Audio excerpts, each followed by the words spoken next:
गोस्वामी जी कहते हैं कि मेरी भाषा में तो कुछ नहीं है, इसमें केवल राम का नाम है इसलिए महत्वपूर्ण है। कोरोना शांति काल था। बहुधा हम बंधनों को बाध्यता समझते हैं, जबकि बंधन में होना बाध्य होना नहीं है। बड़े बड़े लोग बंधन में रहे हैं लेकिन वो बाध्य नहीं रहे हैं, दोनों में अंतर है। बहुत सारे लोग जेल में रहे हैं, गांधी जेल में रहे हैं, सुभाष जेल में रहे हैं, नेल्सन मंडेला जेल में रहे हैं। वो बंधन में रहे लेकिन बाध्य नहीं रहे हैं। इसीलिए मैं कोरोना को शांति काल कहता हूं, मनुष्यता का विश्रांति काल कहता हूं, जहां इस आतुर मनुष्यता ने मिसाइलों के रूप में अपनी शक्ति को गिनने वाले लोगों ने ठहर कर कुछ पल विश्राम किया और कुछ पल सोचा। कोरोना में हम ऐसे बंदी रहे जैसे सीता मां भारतेश्वरी अशोक वाटिका में बंदी रही। अब कोई सोच सकता है कि जिसने अपने कैशोर्य काल में महादेव का धनुष घर में सफाई करते हुए उल्टे हाथ से उठा दिया हो, वो रावण के यहां बंदी रह सकती है? हो ही नहीं सकता। सीता बंधन में थी पर बाध्य नहीं थी।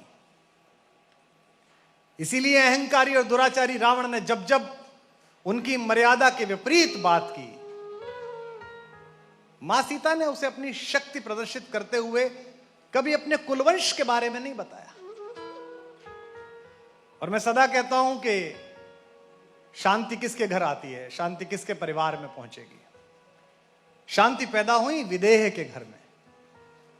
महाराज जनक जब राज्यसभा में बैठकर नीति की चर्चा कर रहे थे तब सीता पैदा नहीं हुई। महाराज जनक जब धर्म संसद में बैठकर धर्म की चर्चा कर रहे थे तब सीता पैदा नहीं हुई। महाराज जनक जब भूमि पुत्र की तरह खेत में हल चला रहे थे तब शांति प्राप्त हुई। इस पूरी कथा का प्रतीक शास्त्र ही अद्भुत है। मुझसे बहुत सारे लोग पूछते हैं, कवि सम्मेलन में सबसे ही चल रहा था, 3-4 साल से राम पे क्यों बोलने लगा? मैंने कहा मैं इसलिए बोलने लगा कि मेरी बेटी ने 15 वर्ष की आयु में मुझसे पूछा कि जहां तक मैंने सुना राम ने तो अपनी प्रेग्नेंट पत्नी को छोड़ दिया था, आप इसे कैसे जस्टिफाई करेंगे? तो मुझे लगा ये काम तो धर्म के महारथियों का था कि वो जनता को, नई जनरेशन को बता पाते कि मर्यादा पुरुषोत्तम राम के साथ जोड़े गए सारे प्रवाद किस तरह पाठांतर हैं, किस तरह बाद में जोड़े गए हैं। और छोटे बच्चों की क्लास में अगर टॉम, डिक, हैरी की कहानियां सुनाकर प्ले स्कूल की मैडम पूछ सकती है कि मॉरल ऑफ द स्टोरी क्या है, अगर वो एक हैरी पॉटर, उस पर आपका मॉरल ऑफ द स्टोरी आ सकता है, तो आपके घर में जो पैदा हुए उस पर क्यों नहीं आ सकता है? लेकिन हमने अपनी वैचारिकी में ये बो लिया है, और ये शायद मानसिक गुलामी की बेड़ियां हैं कि बाहर से जो आया है सब शोभन है, घर में जो बना है वो अशोभन है, उसमें कुछ बात नहीं है।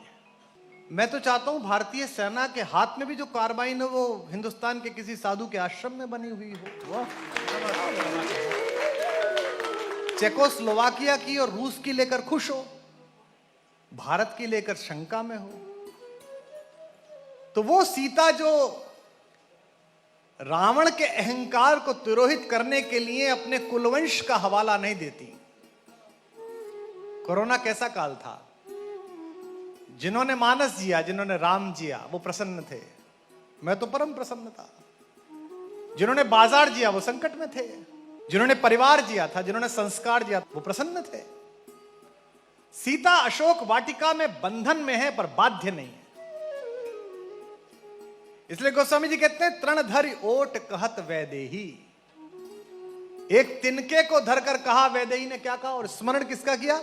सुमिर अवधपति परम स्नेही। मेरे परिचितों में एक बच्ची मुझसे पूछ रही थी कि साहब ये मिथ आपके यहां बड़े अजीब है, तिनका रख के ऐसा क्या साहस आ गया कि तिनका रख के रावण डर गया? मैंने कहा व्याकरण के पास जाओ, संस्कृत कहता है कि शब्द के पास जाओ, शब्द अपना अर्थ स्वयं खोलता है। तिनके को संस्कृत में भूमिज कहते हैं, भूमि से पैदा। और भारतेश्वरी मां सीता का एक नाम है भूमिजा, भूमि से पैदा। यानी कि गोत्र के हिसाब से देखो, शब्द के हिसाब से देखो तो तिनका सीता का भाई है। और इस परिसर में बहनें बैठी हैं, हमारी भाभियां बैठी हैं, बेटियां बैठी हैं। एक लड़की अपने पति के साथ भी इतना सुरक्षित अनुभव नहीं करती जितना अपना भाई के साथ सुरक्षित अनुभव करती है। तो वो तिनका नहीं है, वो प्रकृति की पुत्री का भाई है जो आगे बैठा हुआ है। वाह क्या बात है, वाह। तृणधर ओट कहत वैदेही, सुमर अवधपति परम स्नेही। कैसे अयोध्यापति? साथ में बताती भी है वो कि तुम लंकापति हो तो अपने आप को अहंकार में मत लाना। मैं जिसकी पत्नी हूं वो अयोध्यापति है, अवधपति है। वो तपस्वी राम का स्मरण नहीं करती, वो अपने प्रेमी राम का स्मरण नहीं करती।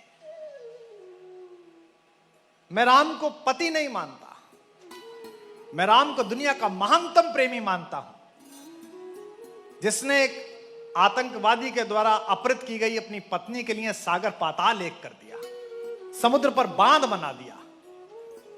लोग प्रेम का प्रतीक ताजमहल को दिखाते हैं अक्सर। हो सकता है ताजमहल भी प्रेम का प्रतीक हो, पर ऐसा क्या प्रेम जिसके निरूपण में निरपराध लोगों के हाथ काट दिए जाएं। शाहजहां की अनेक पत्नियों में एक थी वे, और उनके भी शाहजहां दूसरे पति थे। उनके पति शेर अफगन उनकी सेना में काम करते थे, और शायद दर्जन में बच्चे को जन्म देते हुए वो दिवंगत हुई।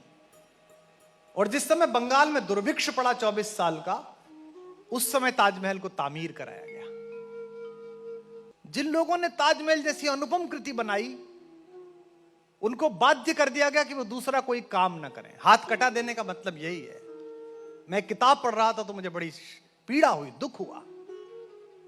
जिन्होंने सदियों सदियों केवल पत्थर में से भगवान उकेरे थे, जिन्होंने सदियों सदियों प्राषाण में मूर्तियां स्थापित की थी, उन हुनरमंद लोगों को अपने हुनर से वंचित कर दिया गया, और उनकी पुत्रियों को, उनके परिजनों को, उनकी महिलाओं को नृत्य करके अपने रस को बेचकर घर चलाना पड़ा। अगर आप इसे कहते हैं कि प्रेम का प्रतीक है तो मैं असहमत हूं। इससे बेहतर तो प्रेम का प्रतीक बिहार का वो एक उपेक्षित दलित है, जिसने गर्भावस्था में एक पत्थर को पार ना करती हुई अपनी पत्नी को मरते हुए देखा, और अकेला हथौड़ा उठाया और जीवन काट दिया, और पहाड़ की अस्मिता को चूर चूर करके उसमें प्रेम का रास्ता बना दिया। वो दशरथ मांझी ज्यादा बड़ा प्रेमी है। राम से बड़ा प्रेमी कौन है? कितना आत्मविश्वास है। सुमरि अवधपति परम स्नेही,